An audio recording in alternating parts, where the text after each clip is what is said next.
Hello Virgo. So I finished up that special twin flame reading for you guys, and Archangel Michael came through and said that I actually need to do a kind of like an educational message to help everyone. So this will be the first one that I've done of this. I know I've mentioned doing it before, but this is the first one where it's not a reading, it's just truly to impart some information to help you with your journey, because twin flames really are at a pivotal point right now. And if you're not a twin flame, which majority of people are not, because twin flames, they really are indeed rare. There's only 208,000 in the world. There's not many of them. But for twin flames that are out there, this is a pivotal time. It is a very important time for twins. Union is upon us, union is starting to occur, but there are some things that, because we are in the midst of our timeline. Twin flames are, so there is a timeline. Most of us will actually be in union. The schedule is to have everybody, or, there's going to be some outliers, but in order for that to occur, there's a bunch of healing that has to happen. But for others, everybody has a different timeline. It's not going to happen at the same time for everybody. And that's because we all have different things that we're learning, different things that we're developing, growing, healing, releasing. But one of the things that's a block, in that video I mentioned that things are not what they seem in your union, and that many twin flame unions will have a third party involved in their union. But it's not what you think more times than not. It's not what you think. Typically, these are situations where it's a lover, a partner, a spouse, ex-spouse. But a lot of times it's a partner that it's like an ex, but they keep bouncing back to that person. And what tends to happen is, now these are the norms, there are going to be things outside the norm, but typically what happens, if there is a third party involved, he will continue to go back to this ex, this person of his, and can't seem to break the ties with that person. Well, meanwhile, the divine feminine's like, what in the world? He's a cheater, he's lying, he's deceiving me. Well, not lying, because he won't come right out and lie. He just won't share the details of what's going on. But he'll just keep disappearing and keep going back to this person. And it doesn't make sense. But what I found with all my clients and my own experiences is that things really are not what they seem. What you'll find, and not what they seem, in a couple different areas. So there's like the physical area. So you may find, once you do come into union, that, he was physically stuck in a contract with her. Maybe they shared property, or they had a shared business. For some, there's like shared estates. Like a family member had passed and there was a shared estate, but he had to continue to play nice and be in this agreement to get his portion of the estate. But there's truly a contract, a binding contract that kept him stuck. Now with many of the others, what you'll find is, you might find both actually with some of them, but you'll find it's actually a spiritual contract that keeps him stuck. And it's usually a contract with a feminine. And it's funny because the feminine, and I have all these clients, and there are some actually true males that are actually the divine feminine. They open up first. But they get so frustrated, why do they keep going back to that person? And why won't they break themselves free? And why don't they see what this is? And they really get mad at their twin, and they get mad at that person. Because they're like, oh my gosh, this person's really wrecking their life. They're keeping this from moving forward. They're keeping us all stuck. Because what you'll find with twins is when you have things stuck in the union, other areas of your life get stuck too. Now, bear in mind, divine timing is at play. So they will often have you hanging, suspended, stuck in a moment, while they're taking care of other things for you, for them, for the other parties involved, because there's a lot of factors. But you'll be stuck, and you'll be like, why is this person impacting our union? What in the world is going on? But I have found with nearly all of my clients in that situation, as well as myself, that it's actually the contract with the divine feminine from a past life, and then that person is now with your twin in this lifetime. To share a little bit of my experience, so my twin kept going back to an ex of his, and if you would have asked him, he'd probably be like, I don't know why I keep going back. It's not good. I don't understand. I don't know why, but I feel obligated, or I feel stuck. He probably kind of felt a sense of like being controlled, like pulled back to that, and not understanding why. So I had a past life regression 4.5 years ago, and this woman had done this past life regression, and it was a life of mine, and I had this husband, and our child had drowned at a very early age, about 5 years old, and then this husband of mine was like leaning over my face as I was passing away, also very young myself, saying that he was never going to let me go. I'm never letting you go. So the woman that had done my regression was asking me a bunch of questions, and I wasn't giving her answers, and so she said to me, whatever it is with this lifetime, is going to have to be healed and released, and you are going to figure it out, and you are going to heal and release it. But that is why you are stuck in every area of your life, because of what happened in that lifetime. So you need to figure it out in order to move forward.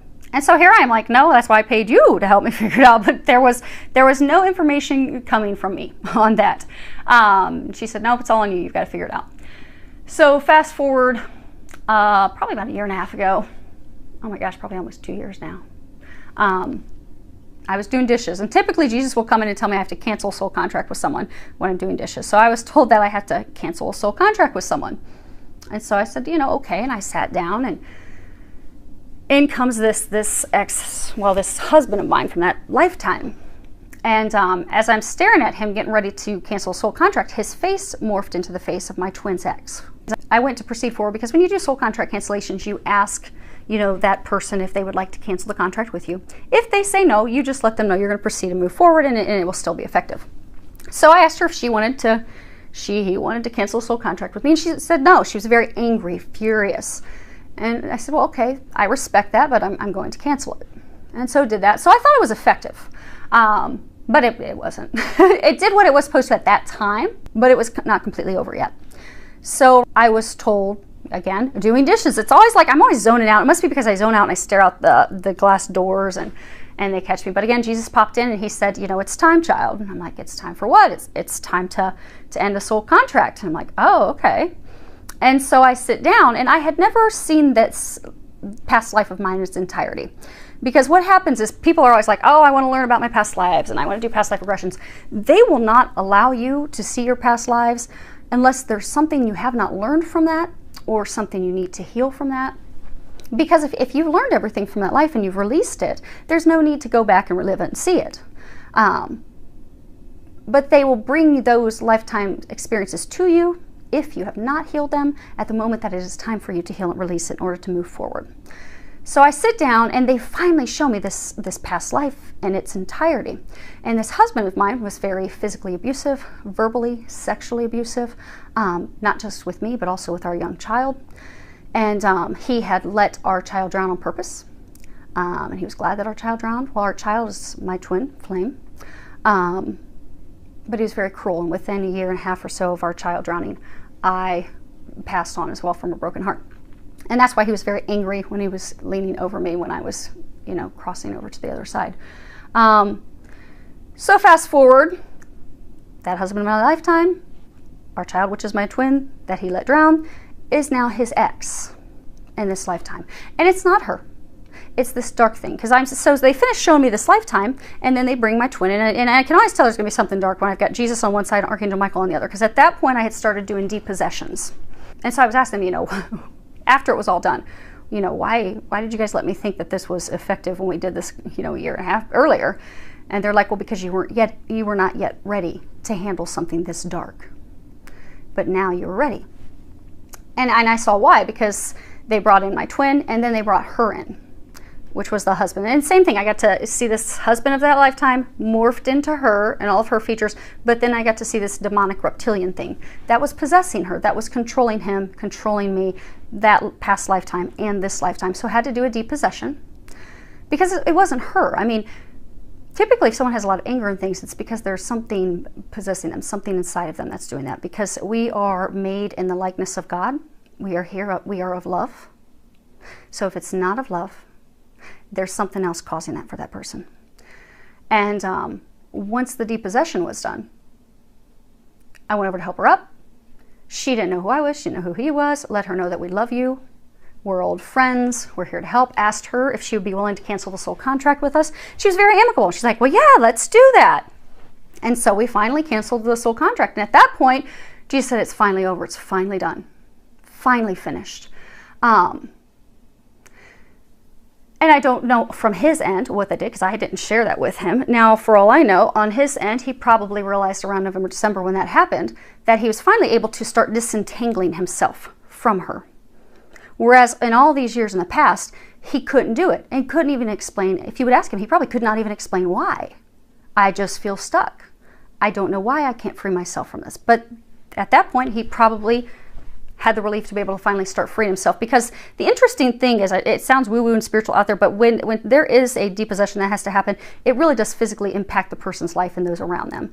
My first depossession was actually with a close family member of mine. And I had for a long time kept having to cut these cords between her and I, because I would just feel overwhelmed with this anger. And I even asked her about it at one point. I said, do you sometimes just feel overwhelmed with anger and fury and just being filled with hatred and anger? And she's like, yeah, I do. And I don't know why. And I don't know what to do about it.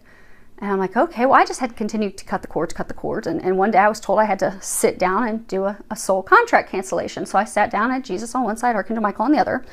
And in comes this family member of mine, and then her face morphed into this reptilian, demonic-looking thing.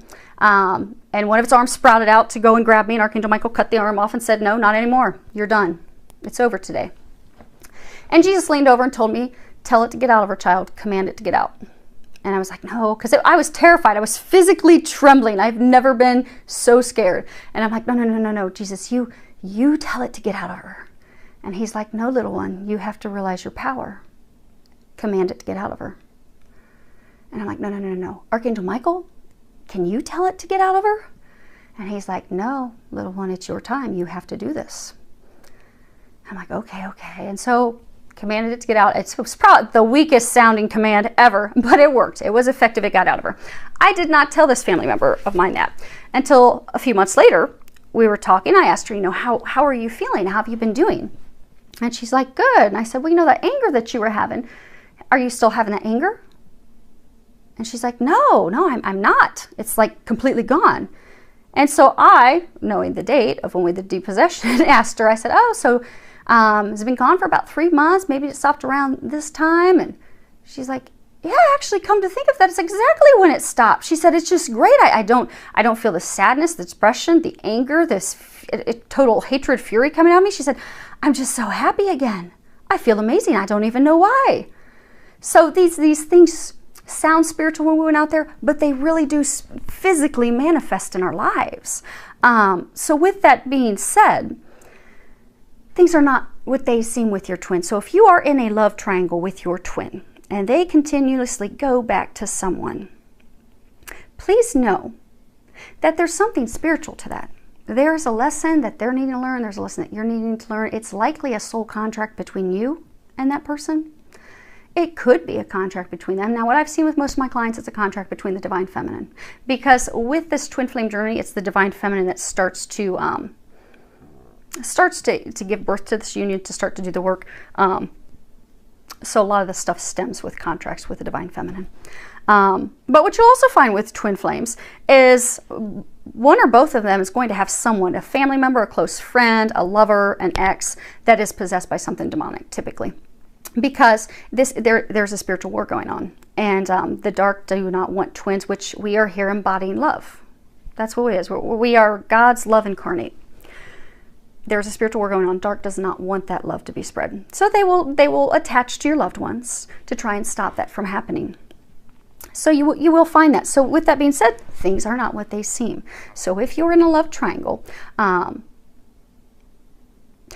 work on overcoming the fear, and because bottom line, it all stems down to fear. You're fearful that this person is going to keep you from coming into union with your beloved. So you will experience anger and jealousy and sadness and frustration, and oftentimes that is pegged on that person that your twin keeps going back to. But it's not them. It's really a lesson. It's something you may need help. You may need a professional healer to help you and assist you with that. But if you're not to that point and you're not being guided to do those things yet, at least be able to overcome those emotions and come from a place of unconditional love and understanding, and know that this is, when the time is right, you will discover what that lesson is. That is to free the two of you from that when the time is right. And send that person's, whoever they have that soul contract with, send that person love, because they are helping you grow. They're helping your twin grow. It may not seem like it the way it's physically manifesting, that this person keeps going back to them, that you love and want to be with, but they are a soulmate of his and yours. Because soulmates, you know, soulmates are across the board. You can have soulmates that are lovers, family members, friends, but you also have soulmates that their purpose truly is to come into your life and turn it upside down and cause you a lot of turbulence and heartache and challenges, but that's with the intent that the agreement you made on the other side was so that it would help you grow and evolve. And if the person is, if it is something where there is a possession, something that needs to be removed, something that's attached to them, it's not that person that's making them act that way, that's got everyone stuck. It's not that person. That person's love too. So just keep that in mind. So if you're stuck in a love triangle, just keep that in mind. Come from a place of love. Try to overcome those feelings, those emotions, because things truly are not what they seem. And along your journey, you'll be given the steps, and that's why it's very important to listen to the steps that you're being guided. And if you don't hear Jesus and Angels chat, because we all have different clair skills, different psychic skills. Some of us are seers, some of us are knowers. True twin flames, you're going to have a strong psychic gift. Mine is hearing. I hear them chat all day long.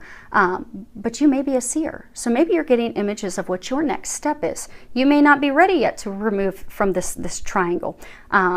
Because they may be wanting you to focus on opening up maybe your spiritual gifts so you can do a spiritual practice at some point. Or maybe they're trying to get you physically relocated. They're trying to get you to move. So they're not having your focus on this connection, this union yet, because it's more important for them to have you doing something else. So whatever signs they're giving you, act on those signs. Take those steps, because that's the perfect thing that you're supposed to be doing at that moment. Because it's kind of like a puzzle.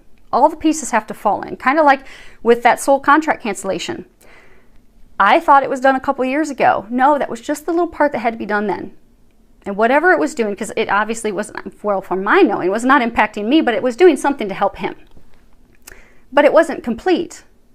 But they will have you do what is meant to happen at that time to put that puzzle piece in. So things will fall in as they're perfectly timed, as they're perfectly meant to. All you need to do is follow the steps and really truly come from a place of unconditional love, knowing that if there really is a love triangle, things really aren't what they seem. It's going to be okay when the time is right, and just keep praying and asking for the guidance. So I hope that helps all of you. Filled with a lot of love, joy, and blessings.